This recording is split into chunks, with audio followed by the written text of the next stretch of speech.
people are. We also have our sponsors that will be running up, you'll see in this room and other rooms, actually in this room, at the end of the day, to see a little bit more who our sponsors are. But welcome. We hope you have a wonderful day. If you have any problems or questions, again, just get any of us with a staff tag. And with that said, I'm going to turn it over to Paula DeBay. She's going to introduce Dr. Betz, our keynote speaker. Welcome. Thank you. Good morning. I'm Paula DeBay. I'm the Marketing Director for Mental Health Services. And glad to see everyone here today. Before I introduce Dr. Betz, I wanted to let you know that we don't have paper handouts at this talk. We're saving trees, but my booth is upstairs. If you come and see me and give me your email address, I'll be happy to email you the handout for this talk this morning. Peter Betz, MD, is a board-certified geriatric psychiatrist who sees patients at Central Medical Group Piedmont Psychiatric Center and serves as medical director of the Geriatric Psychiatric Inpatient Unit at Virginia Baptist Hospital. Dr. Betz was instrumental in initiating, planning, and now overseeing the Geri Psych Unit, which will celebrate its 5-year anniversary this fall. The 12-bed unit treats seniors aged 65 and older who are in crisis and need to be stabilized. Patients come to the unit with psychiatric disorders, including depression, anxiety, bipolar, schizophrenia, and dementia. They are provided a detailed psychiatric evaluation and a comprehensive plan of care. The experienced and compassionate staff on the Geri unit also offer families valuable assistance in helping their loved ones improve and maintain their quality of life. In his spare time, Dr. Betz consults with nursing homes and assisted living facilities throughout the region. He is also a sought-after speaker on all topics geriatric, and you will see why this morning. Dr. Betz received his medical degree from the Medical College of Georgia. He completed his internship, residency, and fellowship in geriatric psychiatry at Johns Hopkins Hospital. Dr. Betz came to Centra in Lynchburg in 2001, so he has been providing geriatric care to our patients throughout our region for 15 years. Today, he will discuss Even Seniors Get the Blues. Please welcome Dr. Peter Betz.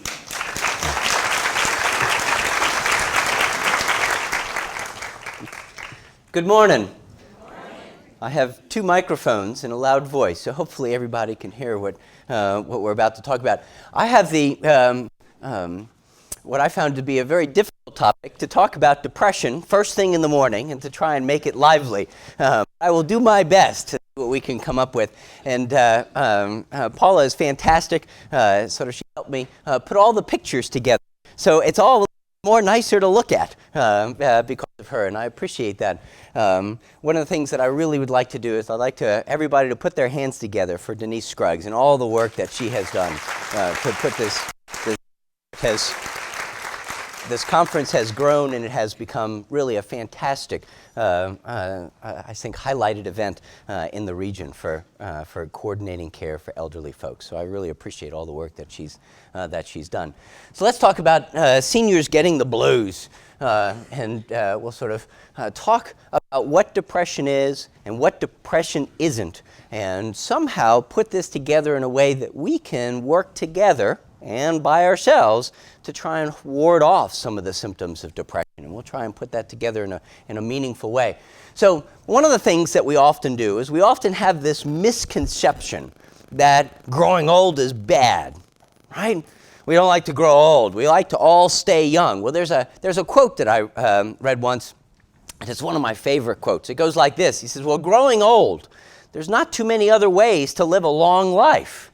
Right? So you got to start somewhere, and one of those ways is by gathering experience and developing ties and doing things throughout your lifetime. And so what I did is made just a brief list of why growing old is great. Why is it something that we should embrace? It's something that's exciting and something that we can really work towards. And I think that's probably a good place to start when we talk about people as we age. And so one of the things that we see, we have time to explore activities. How many of us have things that we like to do? Yeah, right? How many of us don't have enough time for those things we like to do? Yeah, right? So we get to have more fun, more time to do things. It is true that sometimes as we get older, we have to deal with some of the frailties of our bodies as we get older. And so we'll talk a little bit about some of those things. But the opportunity to engage in some of these lifelong desires and interests and activities, I think, is hugely helpful. We have time to spend with loved ones, right? We don't have time like we used to. I don't know how many people and families I get to talk with that say, gosh, mom or dad is better with my grandchild than ever they were with their children. Why? Because they had to make a living, right? They had to work hard. And so as they get older, we're able to spend more time with our loved ones and our friends and our family and all of those people that are important to us. And we should embrace that. We should very much think about those things in a very positive way. Many times people struggle to feel as if they have enough to fill their time. And in fact, I think that there is so much that we can engage with. We don't have enough time. And so that's one of the things that I think can be very helpful. Time to reflect. This is actually hugely important, right? It ties into the next one called wisdom. Not everybody who gets old gets wise. All right, so it's not something that we get just because we've put our dues in. But I'm going to tell you a little bit about what I think about wisdom and why getting old is the only way of achieving that goal. Wisdom is a unique concept, and in the literature, if you look at people who try to quantify wisdom, there's a lot of different ways of defining wisdom. But I'd like to think about wisdom in this simple metaphor. As we go through life, we make mistakes, right? Have you ever made mistakes? Right? Well, I made a lot of mistakes, right? So as we make mistakes, if we're good enough to learn from those mistakes, we develop something called experience. We learn about what works and what doesn't work. We learn about how to problem solve. We learn how to approach things. Well, that's what makes us fantastic at being able to overcome new stressors and crises that develop in our life. Now, as we develop that experience, so from mistakes come experience. It's from the multitude of experiences and being able to understand the larger patterns and understanding of how the world works that we develop wisdom. And wisdom is something you have to work hard at. Wisdom is just as hard or not harder than developing experiences. And so it's a process by which reflection and giving some time and effort in the process by which we think about those things that went right, that didn't go right in our lifetime, those patterns that evolved, that we develop something called wisdom. And when we have wisdom, we have the opportunity of imparting that wisdom and giving it to those people that we love and care and those around us.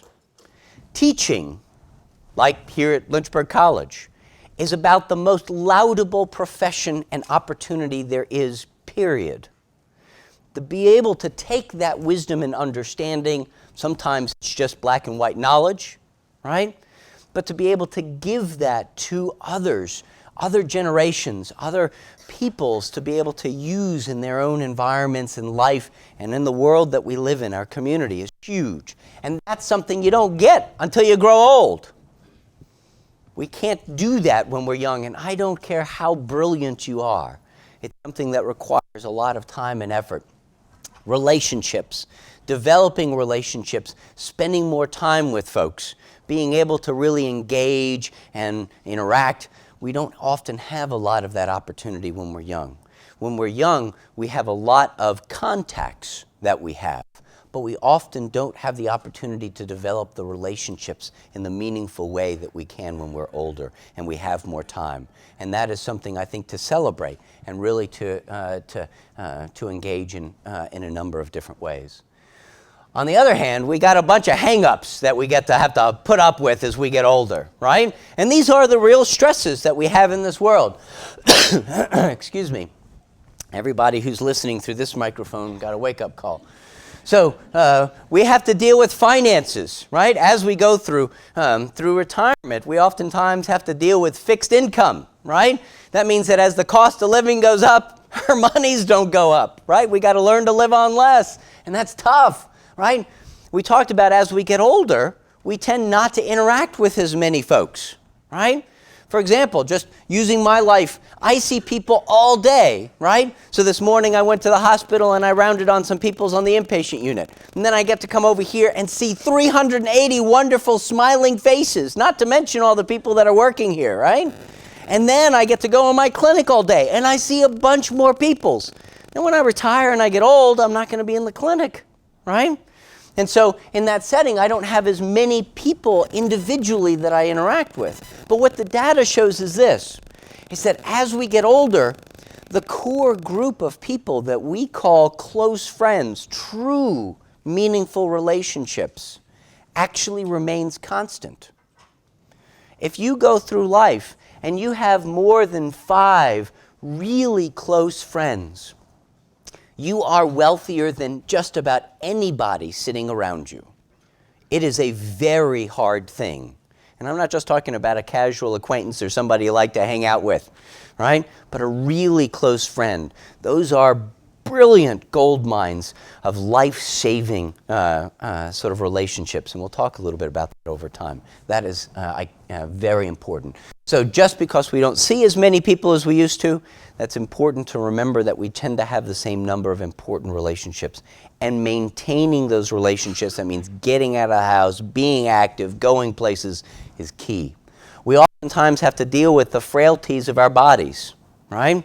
I mean, as we get older, we have to deal with things like high blood pressure and diabetes and our knees not working and our eyes not working and our ears not working and all sorts of different things like that. And that's just a part of reality. We got to deal with that, and those are stresses we need to overcome. And that's a really difficult thing. I don't want to minimize that by any means, but it's something we have to deal with. We oftentimes lose our independence. We rely on other people. And we often view that in the United States as a miserably bad thing. I think that as a culture, we need to flip that on its head. Independence and autonomy is the foundation of our country. And I would never challenge that. But there comes a time when it is okay to rely on those people that are close to you and work together as a team. There's a time where there is a community that needs to come together and bond and be integrated. And that's very important. And so oftentimes we view this loss of independence as a miserably bad thing. But in fact, may not be so bad if we view it from a different perspective. That's key. I'm going to come back to that in a little bit, all right? One of those things I like to say, when I was a little kid, right? I wish I could say I was a little kid, but I'm not, right? I'm getting older, not wiser yet, but I'm trying, right? When I was a little kid, I saw rock stars do what when they went to all their different shows? They all got out of limousines, right? I had never been in a limousine. I had no idea what that experience was like, but I thought, how great is that? You don't have to put up with anything. You don't have to put up with traffic. You don't have to put up with getting gas. Somebody just takes you where you need to go. Somehow, the biggest problem I have in my clinic is telling somebody that they need a chauffeur, right? They don't like that. But in fact, isn't that the quintessential success of all rock stars, right? I mean, come on. So if I tell you that you need a chauffeur, you can say, I'm a rock star. So I think we need to think about things a little bit differently. Sometimes we do lose our friends and our family. They move away. This past summer, we had some incredibly close friends. And one of our friends was promoted to an incredibly senior position in her company and had to leave Lynchburg. And it was a tremendous disaster, I think. Not for her, it's a success, but it was a relationship that we, as a whole cadre, a group of really tight group folks, sort of miss. We've lost somebody as a part of our group, and it was very hard to see that happen. And so one of the things that I've never understood, ever, and the literature now supports that, which is nice, because I can call myself a future thinker, right? I never understood why people say, good, I'm going to retire and move someplace I've never been before, right? I'm going to retire and move to Naples, right?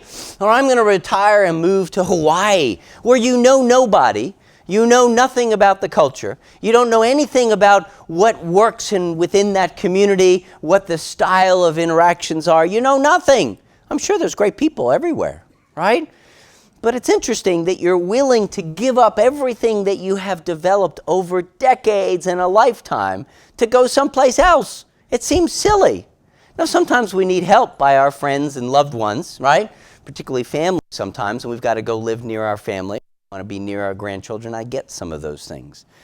But the idea of sort of giving up everything that there is to support you, to be a part of your quality of life, is a very interesting concept in my mind. And so it's something that I think everybody, if they're in that position to make that decision, needs to think very carefully about that. We lose our future. When you're 30, you can take out a 30-year mortgage. When you're 70, But the interesting thing is banks are still loaning to my 70-year-olds 30-year mortgages. I don't get that. It's peculiar, but it's a banking system. It is what it is.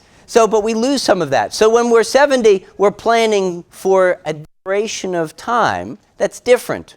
So we're not going to be saving for a 20-year trip, right? We're going to be saving for a trip this summer, right?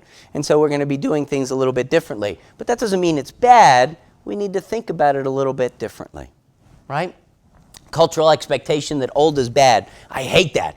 I think it's miserable. There's this concept and this idea that our elders are not as fast, are not as smart, is not as good, they're not as productive, they're all feeble, they're a drain on society, they're expensive, they take our time, right? All of these miserable things, when in fact it's all hogwash, right?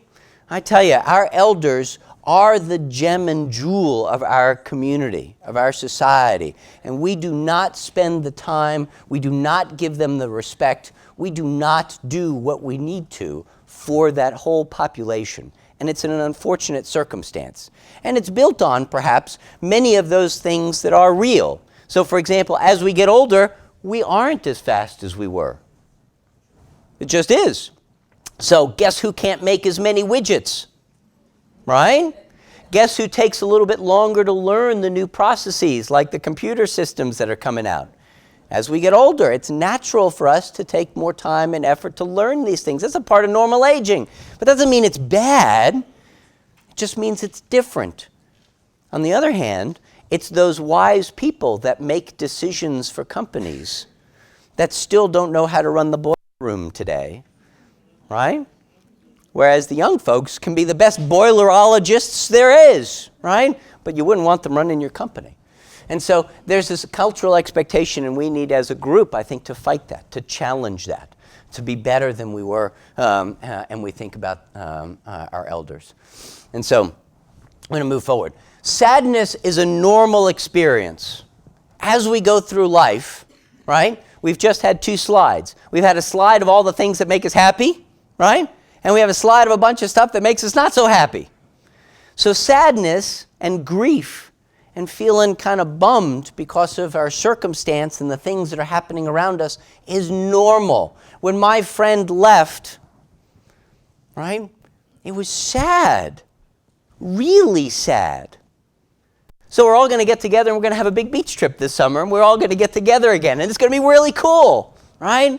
And then it's going to be sad again at the end of that beach trip because she's going to go away with her husband, who is also way cool. So it ends up becoming a problem. That's normal. We should embrace that because it is part of our life. It is the fabric of who we are. If we think that just because it's a bad thing that we need to avoid it, or that somehow it's a hideous thing that we shouldn't try and encourage, that's a problem. Because we're not really appreciating all there is. Because happiness does not come in the absence of sadness. You need both, right? You can. I mean, it just is what it is. So that doesn't mean that you long for it, right?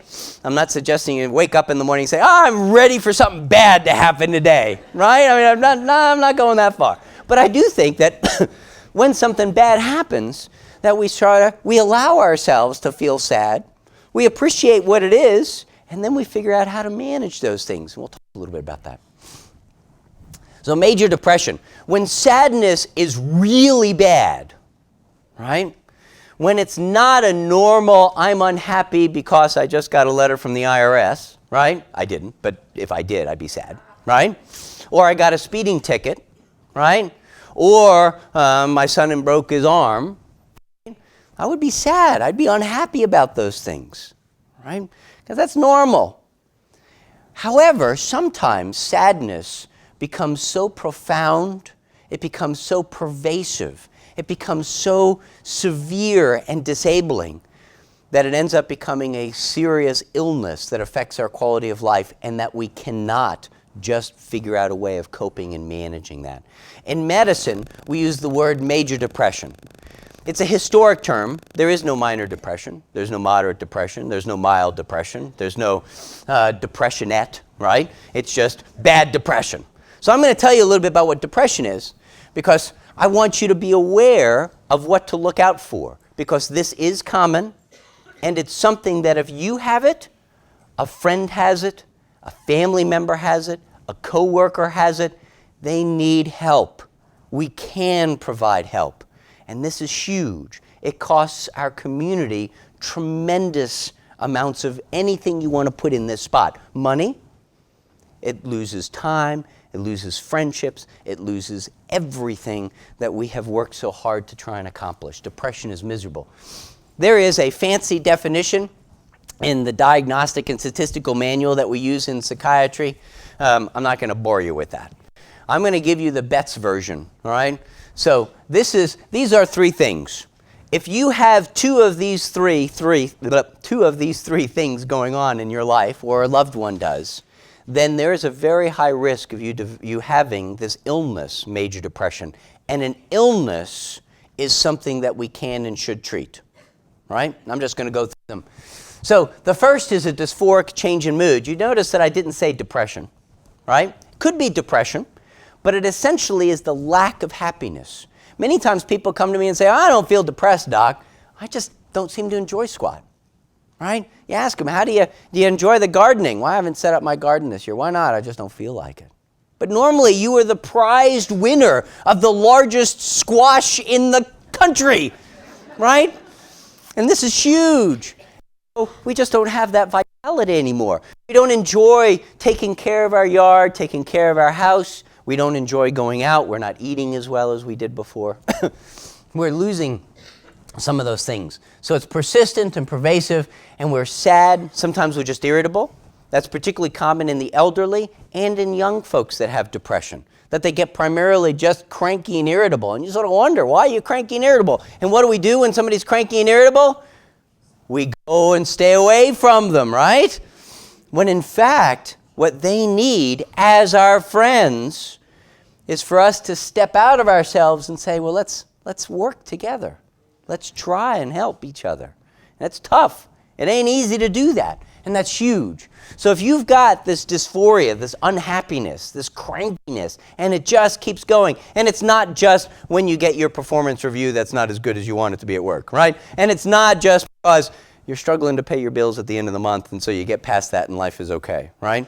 But that's pretty important. If you have an impaired self-attitude, that means if you start devaluing yourself, you start thinking that you're not a good mom, that you're not a good brother or sister, that you're not a good spouse, you're not a good citizen, you're not a good worker, you're fundamentally not worth what people are around you. That is not okay.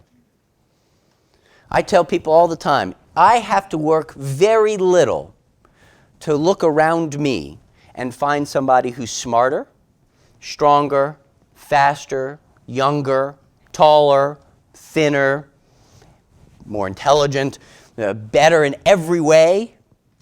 It's not hard for me to find that person. They're all around me. But that doesn't mean that I'm fundamentally a bad person. Just like when I take care of folks that in fact have Down syndrome, right? They're not as smart. It's not because they're bad, right? They don't take care of themselves. Sometimes they behave very badly. Sometimes they do things and are in situations that are miserable. But that doesn't mean they're bad. just means that they have things that are different than me, and that we've got to work together on trying to help them. That's part of what we do as a community. That's part of what we have to try. But when you start devaluing and you really think that you are a substandard individual, that's not okay. Now that's different than saying, I could have worked a little harder on, make a better score on that test. Or I could have tried a little bit more and did a better job at that project or taking care of this issue or not getting so angry when my spouse yelled at me for whatever reason, right? So if we start reviewing ourselves as a bad person, that's not good. Neurovegetative symptom impairment. That's the brain-body connection. We've all heard about the brain-body connection, right? When your body is having some fundamental changes because our mood state, then that may be more serious than just I'm feeling unhappy. So for example, eating. You just don't feel like eating. You don't eat.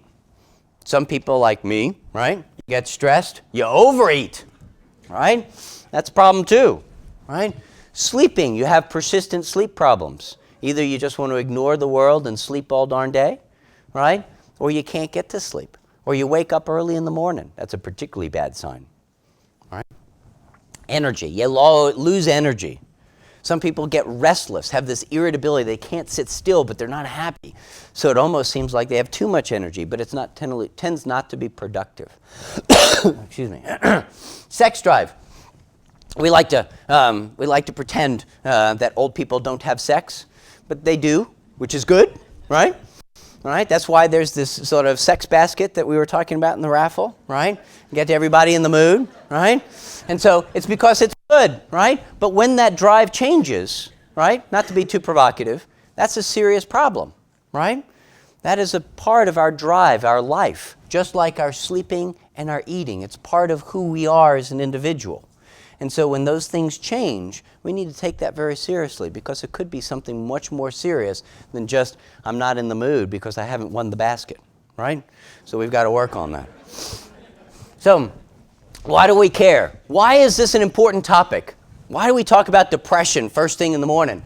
Well, because it's all about quality of life. That's what it is, guys. It's all about enjoying the things that you got around you and every day in every way. You work hard, but that's good, right? You're trying to accomplish things and develop yourself and develop those around you. I got to tell you, until I had a kid, I never understood the concept of wanting him to be better at everything that I have ever done than me, right? Really. I mean, genuinely, I want him to be better at everything.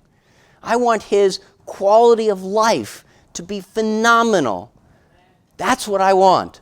And that's what it's all about. It requires hard work. It ain't going to come easy for the kid, right? Because it didn't come easy for me. I had to work at it, right? But I want him to accomplish that. And everybody here knows that quality of life tends to come after a lot of hard work, right? I mean, I tell you, I'm no different than anyone else here. And so that's important. So quality of life, not necessarily ease of life, right? It's common.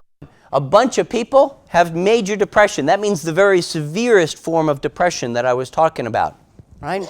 But a ton more, upwards of maybe a quarter or a third of people that just walk into their primary care doctor's office have substantial depression symptoms that need probably some degree of intervention.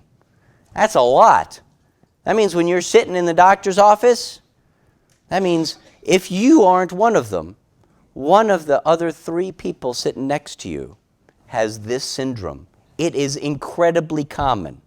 We like to ignore it because we don't want to talk about it. It's very hard to say, I've got a problem here, right? Doesn't mean you're crazy. The brain is a complex organ, just like our pancreas is, which leads to diabetes. Just like our heart and our blood vessels that lead to high blood pressure. Somehow, when it comes to a mind or a mental illness, we have this idea that it's taboo or strange or crazy. It's not. We all have brains, and it all can lead to sometimes us having a little bit of difficulty. Depression by itself is a huge risk factor. This is really important. It is as powerful as just being obese, as smoking, high blood pressure for an independent risk factor. That means depression by itself is as powerful as these things as leading to death after a heart attack or a stroke or complications from your hip fracture. Huge. They did an interesting study. They took a bunch of people that had heart attacks and they said, well, we're going to divide the intensive care unit into two halves. This half and that half. And this half we're going to give an antidepressant to, and this half we're not. Doesn't matter if you're depressed or not. We're not going to bother doing all those complications, right? And you know what happened? The half that got the antidepressant did better than you guys. Really, just because they were treated for depression. The problem is that it's hard to figure out, is it you or is it you? Or are you going to be the one that benefits from it? Sometimes it's not an easy black and white thing. You can't just look at somebody. When you're depressed, you don't have purple things coming out of your ears that say, aha, tag, you're it, right? It's subtle. It requires time. It requires some interest and attention. And so that's a hard thing to have to deal with. These are things that are particularly worrisome. Hopelessness. I can't stand the concept of true hopelessness. I ask people all the time, are you feeling hopeless? Yeah. Why? Because it's hard for me to walk upstairs. No. That's not hopelessness. Hopelessness is when you truly feel there is no chance of having a quality of life. There is no future for you, no opportunity for getting better. That's miserable. That is awful. Suicide actually is a really common problem, and suicide rates are going up in middle-aged white men. That's pretty serious, because that's me, right? But it's really high across the board, right? These are problems. 18% of those, that means just a little over 1 in 5, or a little under 1 in 5, right? So, thoughts of suicide, right? So, 18% of the total. So, the way the statistic reads is that of the total number of people that try and suicide, or that successfully suicide in this particular case, 18% of them are over 65. But it's only 13% of the population, which means that there is a higher rate of suicide in elderly folks than younger folks, right? It's 6 times higher if you're more than 80. 7% of the elderly have thoughts of suicide. 30% of elderly have major depression. That's pretty serious when they have suicide when they have major depression. This is really bad, right? 20% of people who suicided saw their doctor within 24 hours committing suicide. 41% within a week, 75% within a month. Do you know why that's huge? The doctors, and most of these are primary care doctors, not psychiatrists. Do you know why doctors miss it? Because patients don't come into the doctor and say, I'm thinking about killing myself, see ya, right? Doctors are pretty smart. Not good, let's do something, right? It's because you come in and you have chronic pain, and you've just had diabetes that's out of control, and they were just prescribed a medicine that costs more than you make a month, right? And it's been really hard to manage all of these overwhelming things, and you're feeling very isolated because you haven't gotten the chauffeur that somebody recommended, right? And so you're really by yourself. And so, in fact, it becomes a hopeless situation, and that often leads to suicide. This is something we don't like to talk about. It's dirty, it's ugly, it's miserable, but it's real. And this is something that in this group we have a substantial amount of. We like to pretend that it's not us, but it's the people that are sitting right next to you that are having this problem. Because we don't look weird, we don't look strange, we don't behave in odd ways, but it's a real problem, a very real problem. Now, as we get older, it is normal to do things like think about our own mortality, right? Because it is. It's an inevitable part of life. And so it's okay to think about those things, about how to die, how we would want our things to be in place for death that is respectful and meaningful to us and our families. I get that. That's different than wanting to die prematurely. It's pretty serious. But in any case. So that's a very serious kind of a problem, and so we need to we need to address that in one way or another. These are a list of things that if they're witnessed, if you are experiencing them or somebody around you is experiencing them, is a red flag. Doesn't mean that they have depression, but it means that you've got to be really worried about these types of symptoms. They're incredibly common. Across those of you who are younger and say, well, I don't have to worry about these things, we're just talking about old people, right? 1 in 5 ladies throughout their life will have an episode of depression. We call it something else. We call it, I'm just feeling the blues, I'm just having a bad time, I'm just feeling cranky, I'm struggling at school, work is hard, a lot of things. But there's really an incredibly high incidence of depression. Very high, 1 in 10 men. That doesn't mean men are stronger or better than women. Men have a lot of other problems that women don't got, right? But I got to tell you, depression is incredibly common, and if you don't pay attention to it, you don't treat it, I promise you, you and those around you who you love will suffer. And so just a thought. So depression or sadness for more than 2 weeks that doesn't seem to go away. There's unexplained crying spells. We lost the enjoyment of doing things. We have a lot of lethargy, fatigue. We don't feel like doing anything. Irritability is uncommonly high, right? A change in appetite or weight, right? A change in our sleep pattern, socially withdrawn. If we're not paying attention to our dress and our hygiene like we used to, depression may be playing a big role in that. These are huge red flags. So we've talked a little bit about getting old is good, but that getting old gives us some stresses. We've talked about sadness as a normal part of life, and we spent a lot of time talking about the illness, major depression, and red flags. So you should be able to recognize some of those things, and if nothing else, say, gosh, there may be a way that we can intervene in some way, right? And here we go. This is what we can do about it. And the first several of these 3 things, the 4 things at the top, are things that we can do even if we don't have depression. But we'll talk about those at length. Get help. I'm going to jump to the bottom one, right? If you have depression, there are medications that can be helpful, but you don't have to take medicines. Many folks can get very, very successful treatment for depression without having to take a pill. Medicines are very good in many ways. They're not always the answer, so I'm not trying to be a pill pusher, but it can be helpful. Psychotherapy can be helpful. Not just a sounding board, not just, well, I'm going to talk to somebody and explain to them my troubles, but determined psychotherapy that really focuses on how to better cope and manage and address the very stresses and issues that are going on in the way that we work. Many times, having a professional can be very useful rather than somebody who we view as a friend, who's very important in our life, but has a different perspective and may be able to help more. ECT, which is electroconvulsive therapy. There's transcranial magnetic stimulation. Relatively new magnetic way of stimulating part of the brain that we know is particularly affected in depression, and it's a powerful tool that's being developed and the like. And one of my colleagues, Dr. Judd, has been doing transcranial magnetic stimulation for some time here in Lynchburg, and for a long time I've been fighting him to take care of older and older people, and he's slowly relenting. So he's seeing that there's benefits in elderly as well. But the first 4 things, this is everything that we can do, right? I want you to eat and enjoy it, right? Exercise, get some stress. You didn't expect a psychiatrist to say that, did you?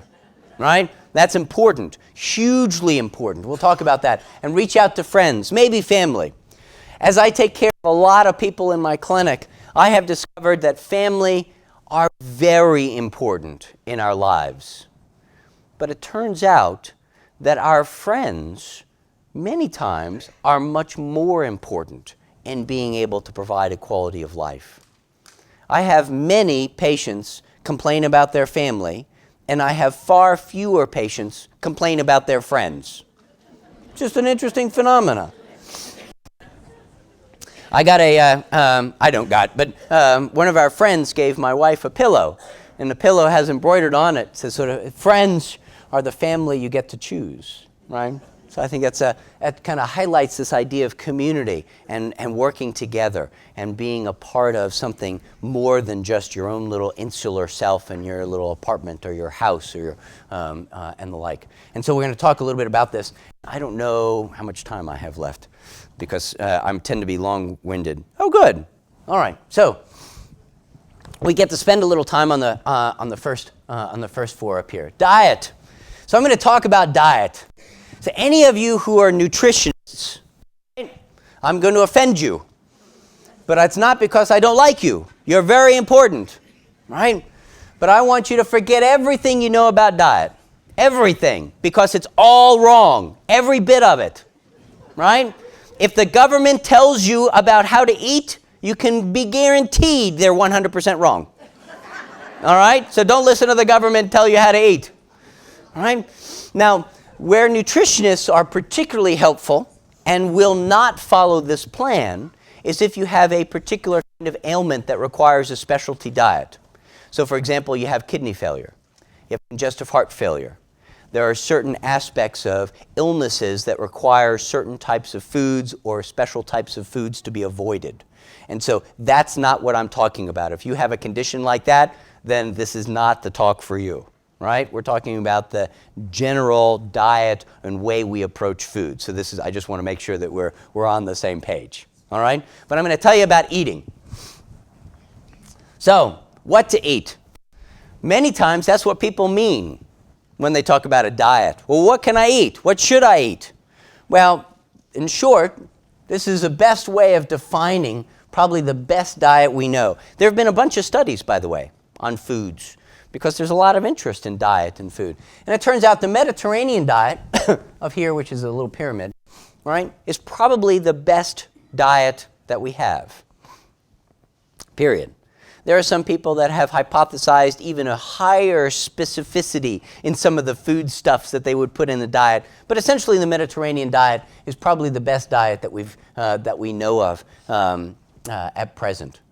That's very different than the old pyramid. I know it's a pyramid here. This is a different one than the old pyramid that the government put out years ago, right? Throw that away.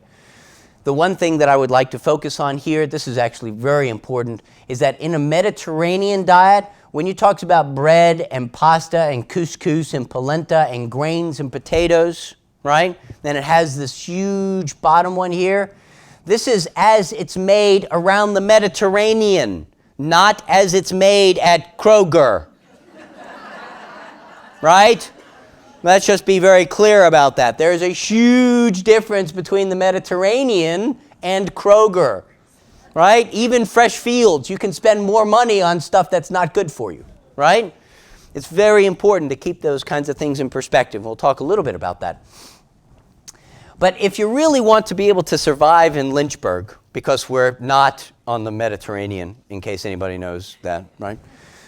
Probably a diabetic diet is probably about maybe 90%, 85% of the Mediterranean diet.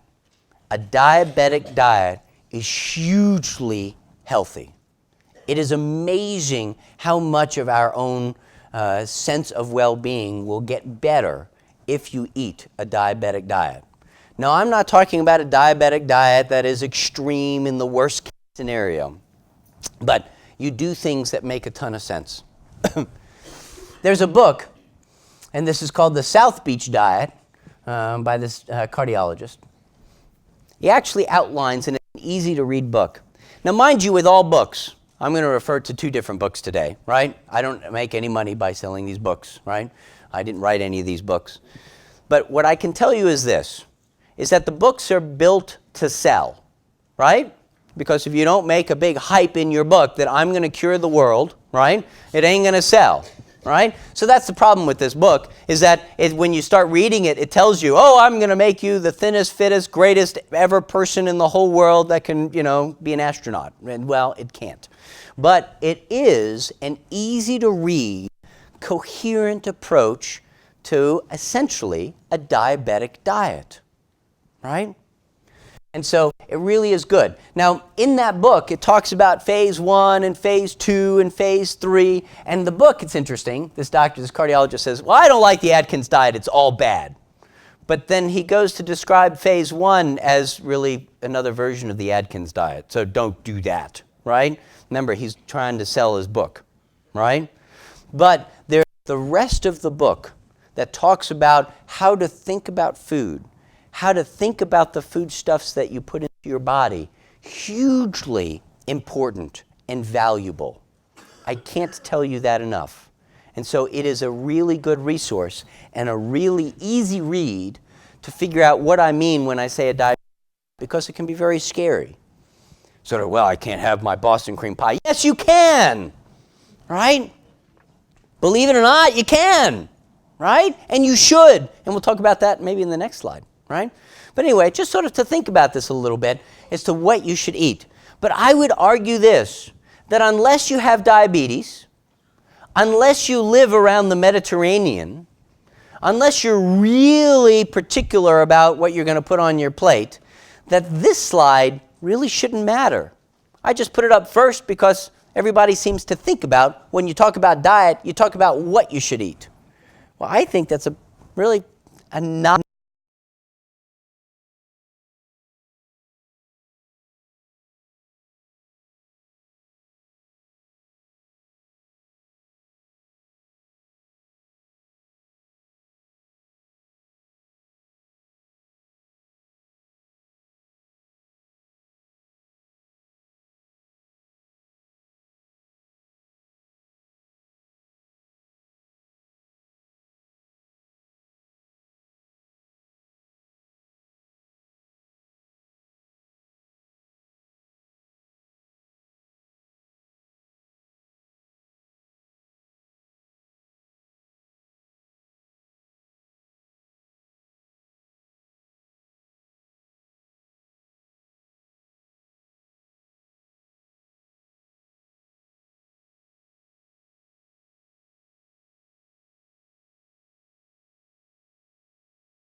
I don't know what the deal is.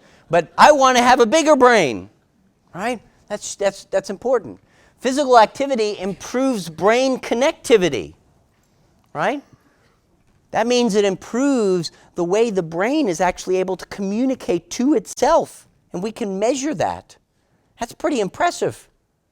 So exercising is massively important. It improves brain function. We've known that. We even now know that it improves brain size, and it improves the way the brain talks to each other within the brain itself.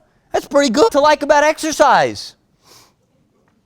Because our brain is the seat of who we are, right?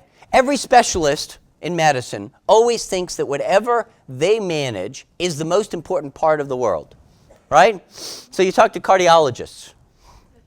What do they say? Well, the heart's really important. You don't have the heart, you don't have the body, right? Well, that's true. The heart's pretty important, right? Kidneys say, you're going to be on dialysis if you don't got any kidneys, right? They think kidneys are really important, right? Neurologists and a psychiatrist, we think, well, the brain's pretty important. The brain, however, as a neurologist sees it, is a neurologic connection. It makes our bones and our muscles be able to maneuver in the way that we want to by controlling our muscles, right? A psychiatrist recognizes that the brain is, in fact, the seat of our soul. It's who we are. When you look around you and you see the wonderful people sitting to your right and to your left, and there are wonderful peoples here, it's not because of their shoes, and it's not because of the size of their liver. It's because of their brain. It's their brain this is important. This is why psychiatry is key. Mental health is huge. Depression is bad. This helps solve depression. Exercise. I can't emphasize this enough. There is new evidence that physical exercise is more important, substantially more important than even brain exercise in staving off dementia and slowing the rate of decline. Wow, right? That's pretty impressive stuff. And we can do it. We don't know all the answers yet, right? So we don't know, do you have to exercise for 5 minutes or 6 minutes or 9 minutes or 22 and a half minutes? I don't know that, right? I don't know what exercise is best for this brain change that occurs, right? I can't tell you exactly how much to do, not just duration of the exercise exactly. I don't know how long the benefit is, meaning if you exercise once today, do you get a 2-day benefit? Yeah, I don't know the answer to that. It's probably much more complicated than that. What I bet is really the case, I bet you, and I would bet my retirement, which ain't very much, but I'll bet it anyway, right? I bet you that exercise will be as individual as we eat and as we have friends and as we engage with the world. You've got to do something that's fun. You've got to do something that you do regularly, and it's got to be hard work. And however you do that, that is the best exercise, right? People ask me all the time, when do you want me to take this pill, doc? And I said, anytime you take it, right? When's the best time to exercise? When you can. Do it. Just do it. How many of you like running on a treadmill? There's 2 of us, right? I like running on a treadmill, right? Most people don't, right? So if you don't like running on the treadmill, guess what? Do something else, right? Right? I mean, I tell you what, one of the things that I love to do is I like to play tennis, right? More than you care to know, but I'm going to tell you anyway, right? So I like to play tennis. So tonight I'm going to play some tennis. So I get to go onto the tennis court, and all I do is play this really stupid game. I have a racket, and I have a little yellow fuzzy ball and a net, and I bat the ball back and forth over the net, right? But I have a blast doing it. I have a really good time. And guess what happens after an hour and a half or 2 hours of playing a really hard match of tennis? I'm worn out. I'm drained. I can barely walk up the stairs. But guess what? I've done some really good exercise. And I bet my exercise is better than not using the treadmill I have at home. Right? I mean, I tell you what, be active. If you enjoy kayaking, go. If you don't enjoy running, but you enjoy hiking, go. If you can't do some things because you have a lot of pain in your joint, join the Y and go swimming. There is a way of exercising, and there's a huge body of literature, and I won't bore you with this, and those people here that are physical therapists and occupational therapists know much more than I do, although I'd probably turn their head on its tail too with a couple of ideas that have come out in the literature, not just the poor nutritionists. But there is actually a huge body of literature on how to exercise, how to engage, and we have a lot of fantastic experts in our community that can help teach you how to do that successfully in a way that's fun, because it's fun that you've got to do things. That's key. Everything has got to be fun. When you eat what you want. Why? Because it's fun to eat that. I do not like radishes. I will not eat radishes. Right? But if I go on a radish diet, guess what's going to happen? I'm going to lose a lot of weight, which is good, I suppose, but it's going to be miserable, right?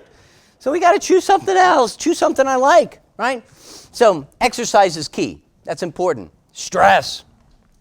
Stress is hugely important. Without stress, you will not get wisdom. Without stress, you will not have a quality of life. Without stress, it is not this utopia of existence. It is this miserable wallowing away of apathy and nothingness. Stress is key. There has been more and more information about this. The difference between bad stress, and for years a psychiatrist has been saying, stress is all bad, you need to be anti-stress, you need to live in this world with all comfortable pillows, and nobody can say anything that upsets you, and you can't be told to work harder or longer or try more because it's all bad, because it reduces stress, and that's the most important thing in this world. Well, what we didn't know is we were killing our friends because stress is good, right? Stress is important. It's our mindset about stress. The most successful people in this world, I promise you, did not come about that way by being casual and cavalier. The successful people in our world worked hard. Remember I told you about that? Remember I told you about mindset? It turns out that if you have a stressful thing that's happening in your life, and we all do, right? And you approach it in the way of, oh my gosh, that is the hardest thing. I don't know what I'm going to do. I'm scared. I'm not going to try and address it because I'm going to avoid it, ignore it, procrastinate about it. Whatever it is, it will be harmful. And you will be doing that to yourself. It is not whoever or whatever has caused that stress. Isn't that interesting? But if you approach stress with a slightly different way and saying, you know, this is crappy, but I'm going to figure out how to get past it. I'm going to figure out a way of managing this issue. I'm going to do my best to do the best that I can with whatever circumstances that I've got. That mindset sounds all lofty. It sounds like this pie in the sky, but it's something that everybody can have. And it doesn't matter how much money you've got, and it doesn't matter what race you are, and it doesn't matter anything else. It matters how you approach it. How do you manage things? And that, I think, is hugely important. And that is what the literature is showing is useful. The literature is showing you have to have stress. And if you ain't got stress, you're not going to get wise. I can tell you that. But it's how you approach it. That doesn't mean it's hard. It doesn't mean you wake up in the morning and say, woohoo, what's going to really knock me down today, right?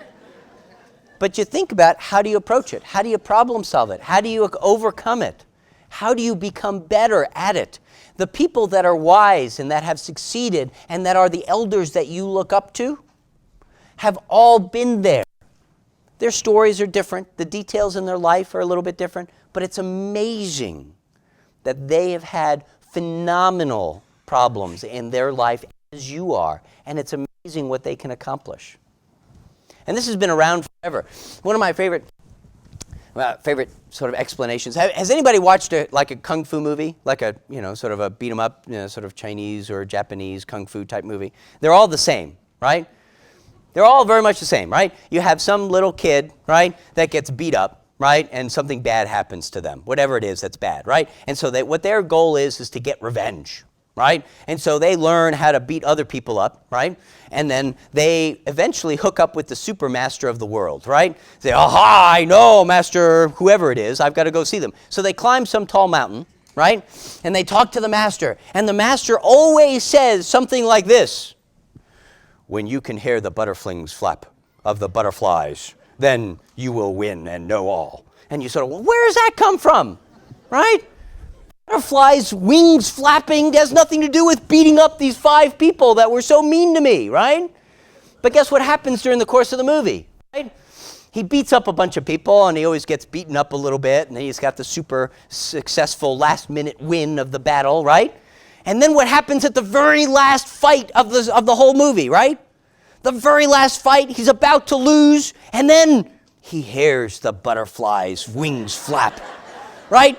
And he has wonderful powers, and he overcomes the world's ills, and he becomes a supermaster himself. And now he's chummy with the wisdom of the ages and the guy on the top of the mountain.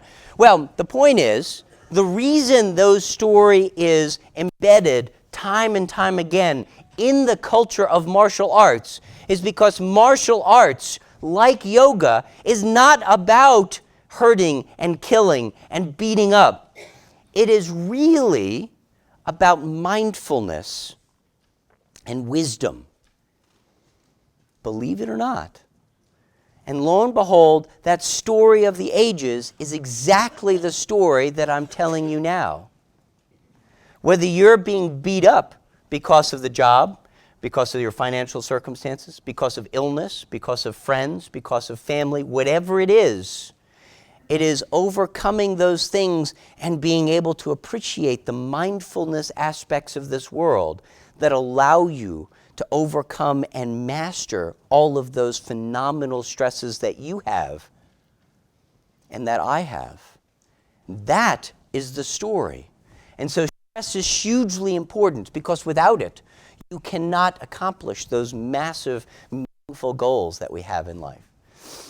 Stress is important. It increases brain-derived neurotrophic factor.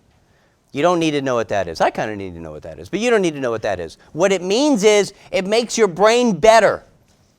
Turns out that you do create more neurons. That means nerve cells as you get older. We used to think that that was not the case.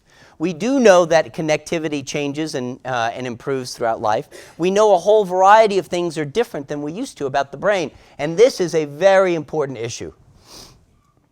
It also increases oxytocin, which you may have heard is the cuddle hormone, but it actually is very useful in the way of actually benefiting in relationships. When you're stressed, what do we tend to do? We tend to talk to our friends. We tend to hang out with those people that are important to us. We tend to sort of say, let me tell you, I can't believe that whatever happened, right? I got this letter from the IRS, right? It's amazing. So one day, I'll tell you a story I had with the IRS, right? One day I got a check from the IRS just out of the blue in the mail. No, seriously, it was not a small check. It was like for several $1,000s. And I said, well, this is way cool, right? So I had no idea what to do with this check. And I thought, let me see. I've never won the lottery. And the IRS ate the lottery, right? So let me take this check. And so I deposited the check in an account that I made just for this check. And I said, well, let's see what happens, right? So guess what happened? 6 months later, I get another letter from the IRS. It says, by the way, we sent you money that doesn't belong to you, right? You have to not only give it back to us, but give it back to us with our interest rate associated with it. How about that, right? Now, I wasn't smart enough because the interest rate that I had was less than what they wanted. So it ended up costing me money to store the IRS's money for them. Really was upsetting to me. But what would have happened if I had spent that money? Right? I mean, I would have been really up a creek. Right? I mean, that would have been a really tough situation to be in. So I got to tell you, life is kind of rough. And that's just sort of one IRS story, which is why I like to tell it, right? But we've got to be careful. When things are too good to be true, they're probably too good to be true, right? But stress is important. It's how we manage it. It's how we go about doing things. Right? I can't emphasize that enough. Friends, Get some and tell your story over and over and over again. Tell it to the young peoples. The stories that my grandfather told me, stories my father told me, which I never appreciated, now become massively important because I wished I had paid attention to them. It would have saved me a lot of trouble. But that is our burden to bear as those of us who have gained experience, to share with those people that we love and care around us. That's huge. That's why being a teacher is one of the most laudable roles that we can have in this world. Laudable meaning praiseworthy, right? Share your story, get some friends. And so we've talked about a bunch of things. And really, in the end, we want to be happy, right? Happy is not gleeful. Happy is satisfied that we've done good work, we've tried hard. So that's what depression is, what it is and what it isn't, and how we can work towards doing that together as a group. Well, thanks for listening to me.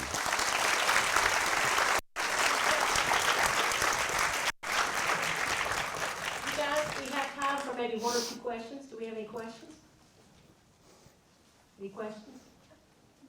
All right. Oh, you want it? Go ahead.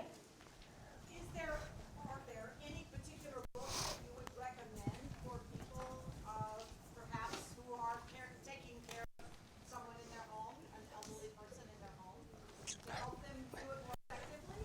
Absolutely. So the question is, if we're a caregiver for someone, which is about the highest stress that one can sort of end up putting themselves in, or stressful circumstance, there's a particular book that may be helpful, and it's called The 36-Hour Day.